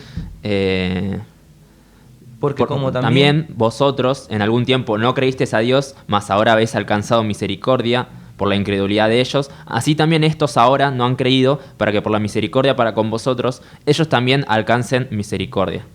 Ellos también alcancen. Viste que siguen yendo los pasajes confirmando que va a suceder. No es como que pueden alcanzar misericordia, sí. Es que la van a alcanzar. Porque Dios encerró a todos en incredulidad para tener misericordia de todos. Oh profundidad de las riquezas, de la sabiduría y de la ciencia de Dios, cuán incomprensibles son sus juicios e inescrutables sus caminos. Porque ¿quién entendió la mente del Señor? ¿O quién fue su consejero? ¿O quién le dio a él primero para que le sea pagado? Porque de él y por él y en él son todas las cosas, a él será la gloria por los siglos. Amén. Y bueno. Ahí finalizamos el... Ahí está, claro que es... inescrutable, dice, es algo que no podemos entender, el plan de Dios y la magnitud que tiene. Claro, porque es raro si vos lo escuchás, si no tenés las bases bíblicas, si vos escuchás que nosotros, el mundo, tiene que arrepentirse de sus pecados y tiene que hacer un montón de cosas para alcanzar esta bendición, y que Israel no tiene que hacer nada, va a ser un acto de Dios para con ellos. Es como que... Y nosotros estamos esperando ansiosos el momento que ya está escrito que va a suceder, que lo van a reconocer, ya está escrito por Dios y va a suceder, Kimei, y en nuestros días. Imagínate lo grande que es eso. Yo escuchaba de un hermano anciano que hace muy poquito que falleció, se fue a descansar, que él me decía, estuve en el momento en que hermanos decían que Israel se tenía que hacer nación para el mundo. Israel siempre fue nación para Dios. Ajá. Israel siempre fue nación, es nación. Pero en ese momento tenía que ser reconocido en el mundo. Uh-huh. Él vivía en esa época, que los hermanos predicaban y se le burlaban. Claro. Y sucedió. Y lloraban de alegría de que sucedió y fue en mis días, me decía. Uh-huh. Y nosotros hoy tenemos más que nunca que decir, Israel va a ser restaurado por Dios, Israel va a creer en Jesús y va a suceder todo esto que está escrito. Y lo vamos a vivir nosotros, Kimei. Re grande, nos queda re grande. Claro, y ojalá Dios permita que muchos se den la oportunidad de creer y entender esto grande. Es un misterio, decía ahí en Romanos, hay una parte que dice, este misterio. Claro, ¿quién no alcanza a comprender el porqué de estas cosas? Dice. Pero bueno, estamos leyendo acá, yo sinceramente lo entiendo así, y es una cosa muy grande, y creo que a cada época de creyentes, de miembros de la iglesia, les debe tocar una situación así, ¿no? De predicar algo, de predicar alguna profecía, y tener que estar ahí con gente que te diga que no puede ser, que es una locura lo que está diciendo. El mismo Noé, cuando decía que iba a venir el diluvio, se le reían en la cara. Entonces, siempre tenemos esta prueba de lo que nosotros creemos y entendemos, defenderlo a pesar de lo que diga el resto de la gente. Mira, te hago un paréntesis chiquito ahí de eso. Dale. Nunca más se va a vivir lo de Noé. Dios le permitió a Noé vivirlo y Noé puede decir, no, pero si no está escrito que todos tengamos, no, pero a él le tocó vivir eso. Y nosotros apuntamos más al juicio para mal, o sea, todos los que perecieron y el diluvio y la tragedia y todo eso, pero no nos podemos beber el juicio para redención, porque lo que vivió Noé fue todo algo sobrenatural. Tal cual. Los animales cambiaron el uso común, no se comían entre ellos. Imagínate que Noé estuvo en una cosa de madera a pensamiento de cualquiera oscuras. Sí. No. En la antigüedad, el sol y la luna no eran los que nos daban luz. La luz existe del primer día. Siempre hubo luz. Sí. Y eso es lo que experimentó Noé. No necesitaba una ventana que el sol le dé luz. Había luz porque estaba viviendo algo único que le permitía a Dios. Nosotros vamos a vivir en esta época varias cosas trascendentales, pero siempre van de la mano de Israel. Viene la conversión, la restauración, no solo política, espiritual, religiosa. La tierra se renueva y hay un tiempo que nosotros llamamos tiempo de paz que vamos a vivir y que otros no tuvieron la oportunidad. Y no quiere decir que hermanos que no lo vivieron no se salvan, no, pero a nosotros nos lo va a permitir Dios vivir ese momento y lo tenemos que predicar así, convencidos de que va a suceder. Si no lo crees ni vos, ¿a quién vas a convencer? Claro, tal cual. Bueno, muy lindo este bloque, me emocionó lo que estamos charlando. Ya falta poco para que termine el programa. Vamos a pasar una alabanza y así cerramos todas las ideas en el próximo bloque y nos vamos con la reflexión final. Bueno. Continuamos con Hablemos de Biblia, el último bloque, ya nos estamos despidiendo. Y para ir cerrando estas ideas, el tema del día de hoy era la sustitución. Esta idea de que los gentiles o la iglesia reemplazaba al Israel, que ya no pertenecían más a este plan de salvación, ya no podían pertenecer a este plan de salvación. De hecho, eran culpables del asesinato de Jesús, así que son lo peor que hay. Entonces, todas esas cosas las fuimos demostrando erróneas, fuimos mostrando la perspectiva que tenemos como iglesia. Y muy poquito, pero sí, se fue mostrando. Se fue mostrando un poquito. Y bueno, en este hecho de que siempre hubo un remanente en el pueblo de Dios, siempre la casa de Israel tuvo un remanente de gente que siguió el camino que Dios quería y ese remanente está hasta el día de hoy. Y de la parte que no está, tienen esta bendición del Señor de decir que los va a justificar, que en un momento van a ser justificados de esta incredulidad y van a ser partes de esta misma iglesia, todos juntos. Entonces está esta promesa, no podemos descartarlo al pueblo de Israel. No podemos descartar a a los que quedaron en pie y no podemos descartar a los que tropezaron. No, es más, Quimei, algo que por ahí se nos pasaba de aclarar, es que hasta dentro de nosotros mismos podemos pensar que nosotros que guardamos todas las cosas y ahora somos parte del pueblo, somos el remanente fiel. Ajá. Fieles nos podemos llegar a llamar, pero remanente no, porque de ese árbol, como decíamos, Ajá. fueron quebradas algunas ramas y las ramas que quedaran, ese son el remanente, como cuando tenés un plato con galletitas, empezás a comer y las que quedan son el remanente. Claro, las que se agregan no. Después le agregás un par de galletitas más Claro. y no son del remanente, son agregadas. Y nosotros somos de los agregados. Claro. Y por fuera de eso, y siguiendo esta idea, ¿no es cierto?, de cómo siempre en el plan de Dios estuvo esa separación, esa división del pueblo, para después volverlos a unir. Por ahí me gustaría leer una historia más, al menos, sé que ya nos queda poquito, Sí. que está en Lucas 15, ahí te lo dejé medio apuntado, Gracias. que es la historia del hijo pródigo. Lucas 15, del 11 empieza toda la historia. Ujú. ¿Querés que la lea? Dale. Y dijo, un hombre tenía 2 hijos.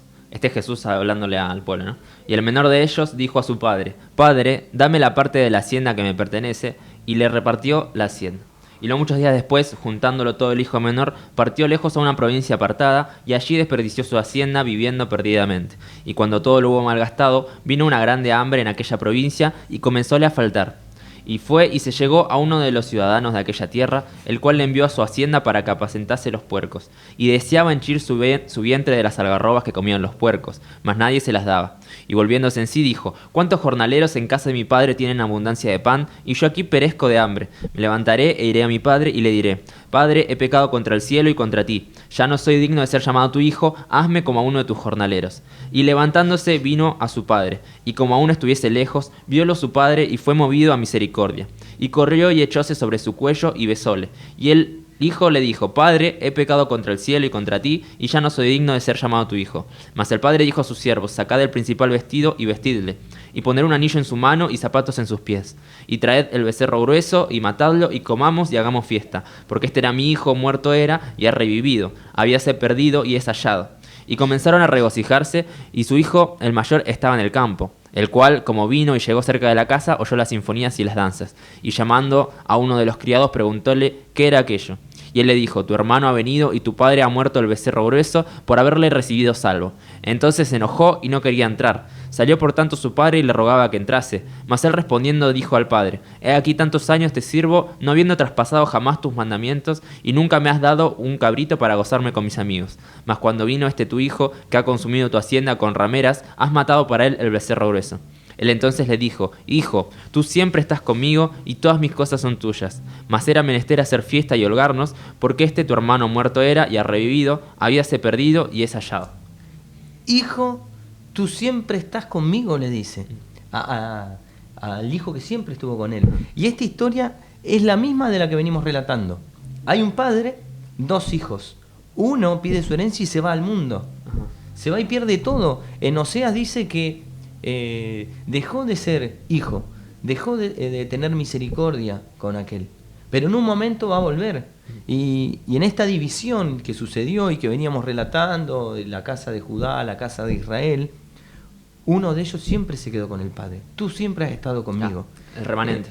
Ese remanente siempre ha estado, siempre va a estar y está esperando este momento. Ahí parecen cosas como, hasta hay una queja acá del que siempre estuvo, de cómo el otro vuelve. Claro. Pero vos lo ves que está ya en la historia de Dios, en ese plan divino de Dios. Esto está, 2 hijos que se dividen, uno de ellos que toca fondo, está con rameras que representan esas mujeres a otras religiones, claro, falsas religiones. Claro, porque siempre en las profecías, cuando se habla de la fornicación, se habla de la idolatría. Exacto, así que se ve envuelto con rameras, o sea, con falsas religiones, se ve relacionados con cerdos que son inmundicias, pierde la categoría de hijo, quiere ser aunque sea como un jornalero, dice. Pero al final dice que hay un despertar, que hace un clic y dice, no, ¿qué estoy haciendo acá? Voy a volver, claro. Voy a volver. Y en ese despertar vuelven a estar juntos otra vez con el padre. Pero el padre le aclara que al mayor siempre estuvo con él y gozó todas las cosas que le daba, ¿no es cierto?, del Padre. Por más que sus pecados fueron muchos, el Padre lo perdona a este que viene, lo recibe, y hasta que llegue el día de que el pueblo de Dios se reúna nuevamente, la casa de Judá siempre va a estar con el Padre. Y de ahí es que sale el remanente fiel. Y eso nadie lo puede cambiar. Eso en la historia está así. Nosotros no era que antes éramos hijos de Dios, perdimos la posibilidad y volvemos. Nosotros Claro, no como para pensar nada. que estamos... Nosotros no éramos nada. Claro, nosotros no somos lo que está hablando esta... No teníamos esas riquezas, no teníamos esa heredad. Nosotros ahora la estamos tratando de ganar. Pero bueno, así hay muchas historias que te llevan a lo mismo. Desde la antigüedad, y las podés ver en esta historia reflejada en el Nuevo Testamento, que sigue siendo de la misma manera. Y me gusta, como te decía, el saber que le da un lugar especial a su pueblo. Así que bueno, por ahí hasta acá podemos redondear un poquito con el tema de historias relacionadas con nuestro pueblo, porque hay que sentirlo así también. Claro, tal cual. Somos ingeridos, bueno, ustedes los hermanos, son ingeridos a este pueblo que tiene tantas promesas. ¿Tenías alguna...? Tenía unos mensajitos, te los leí a vos y no... Perdón. Tengo 3 mensajes que los voy a leer rapidito, así ya dejamos el espacio al otro programa. El primer mensaje es del hermano Roberto Molina y dice: otra cosa, este es el evangelio que aprendimos de niños y asimismo lo tenemos que seguir predicando. Gracias, hermano, por el mensajito y tal cual como usted lo dice. El hermano Ricardo Bustos hacía una pregunta, pero ya la respondimos. Él dice: ¿es lo mismo ingerimiento que injerto? Y no, para las plantas el término de ingerimiento no está bien aplicado. Claro. Porque ingerir es comer algo. Claro. Es injerto el término apropiado, es un problema de traducción de algunas Biblias. La hermana Claudia Varela de Misiones escribe: paz, mis amados hermanos en Cristo, muy importante el programa, Dios les ayude con su Santo Espíritu y sabiduría para hablar de su bendita palabra, bendiciones a todos. Muchas gracias, hermana, y además de esta hermana siempre comparte mis publicaciones cuando aviso que va a haber programa, así que gracias también por apoyar este programa de radio. Bueno, te voy a dejar el espacio que te despidas primero de toda la audiencia que nos está escuchando hoy y los que estén viendo el video, si les querés dejar un mensaje, algo. Bueno, vuelvo a decir, ¿no es cierto? Gracias a Dios, gracias a vos, Kimei, por la invitación. Sabés que se hace medio... Es traicionero el tiempo, muy traicionero. Hay mucho por qué hablar. Y teníamos muchas cosas muy interesantes que discutir, que charlarlas acá, pero... Se hace corto el tiempo y también pedir disculpas porque a veces, en el afán de querer decir, a veces no sabemos cómo entrelazar toda la información. Pero esperamos que haya gustado. El tema es muy apasionante, que lo podamos seguir debatiendo, y si hay algún hermano que quiera compartir algo, algún joven que quiera también compartir o consultar, va a ser bien recibido. Saludos a todos, a mi familia, a todos los que están escuchando del otro lado, que haya sido de bendición y que bueno, pueda prosperar Dios no solo este programa de radio, sino todos los que trabajan en la Iglesia Israelita. Bueno, muchísimas gracias, hermano, gracias por participar, por preocuparse, por traer un tema tan complicado, tan largo, pero tratar de presentarlo acá en la radio el día de hoy. Muchas gracias a toda la audiencia que está del otro lado por los mensajitos, a los que ven el video en YouTube, que mucha gente lo ve, gracias por eso también, y espero que, si Dios quiere, nos estemos viendo o escuchando, si no ven el video, el lunes a las 6, como todos los días de este programa. Muchas gracias.